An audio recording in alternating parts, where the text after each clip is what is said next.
CPI was just released this morning, September 11 at 8:30 Eastern time. And with that, we've got 5 out of the 6 numbers we can use to project the November I bond and where that's headed. Let's grab the info. I got my Excel spreadsheets up. I got the data release from Bureau of Labor Statistics.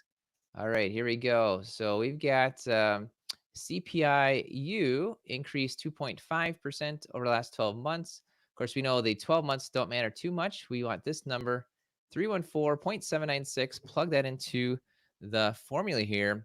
And interesting, this formula, inflation's been trending down lately, and we want to account for all that. So let's get to the right spots here. Of course, there's two parts. The easier one, I think, to project is the inflation.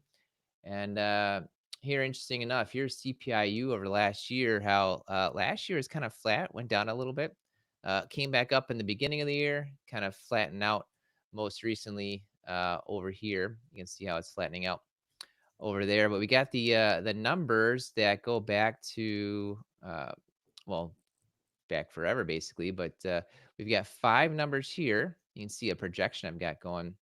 So I plugged in the 314.796. And since it's trending down, I plugged it in here to Excel, create a trend line. They gave me a polynomial trend line. I'll put those numbers in there for the stats fans on that. But it's projecting next month 314.978. Doesn't matter too much till you run the numbers, which is only 0.85% higher than where it was before. Of course, that's a 6-month number, right? So you got to double it. 1.7 is the trend line on the inflation. Of course, that's the trend line. That's kind of accounting for it continuing to go down, kind of shrinking a bit for September release in October. So I took here just the averages and where that comes in, and it's not too much of a difference. The average, if we just kind of project out what's already happened for 5 months to the next month, that's a 0.89.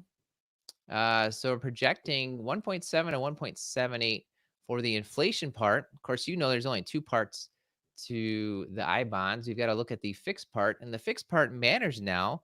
For 17 years, it didn't matter terribly too much, especially didn't matter in 2021, 22 when these high inflation rates were so high. Well, the best fixed rate projection, because there is no formula that's released, best fixed rate projection I see comes from David Inna at tipswatch.com. So that's a great place to go. David Inna, tipswatch.com. He says take the average real yield of 5-year tips, 10-year tips. They often kind of come together, it seems like, and multiply that out by 65%. So I took that average real yield, multiply it out by 0.65 or 65%. It's projecting that the I bond rate stays the same at 1.3. Today's fixed rate is 1.3. Here's where I want to throw some caution out there to you. If you're deciding, do I buy before the rate changes or after in November? If you look back in May, even though these averages are around 2, you look back in May, the beginning of the 6-month period, we're at 2.17, 2.15. The last 30 days, it's zero point 0.4 lower, 0.47, 0.42. That right there suggests maybe if they look at more recent, this might be down to like 1.1. I doubt they would go to 1.0, but we'll see. What it really shows, it's unlikely that the fixed rates are heading up. So you know what you know, which is September, October, you can get a fixed rate of 1.3. You don't know what will be in November, but it does not look like it's heading up. There's some math that suggests it could stay the same right now. Of course, we have 7 more weeks of data, and the most recent data suggesting it's heading down. Let's just plug that in maybe a little bit lower at 1.2%, because that's where it's trending down. Well, depending on whether you go with the trend line or the average for inflation, we're talking 2.9 or 3. That's certainly a much lower I bond rate than you've seen recently. I think if you're buying I bonds right now, you're probably not buying it for that rate of 3% that is projected to be in November. You're probably buying that for the fixed rate If you are buying it for the fixed rate, the real yields, so I've got all the math on the real yields. You can look at that in the through the Treasury Department. But the math on the real yields are heading that it might go down. So if, keep that in mind on if the real rate goes down and you find that out in November, you would have been wishing you had bought that in October. So take a look at your old I bonds. Take a look at today's fixed rate of 1.3. Um, and decide what you want to do. You can get definitely higher than 3% in other types of investments, CDs, money markets, things like that.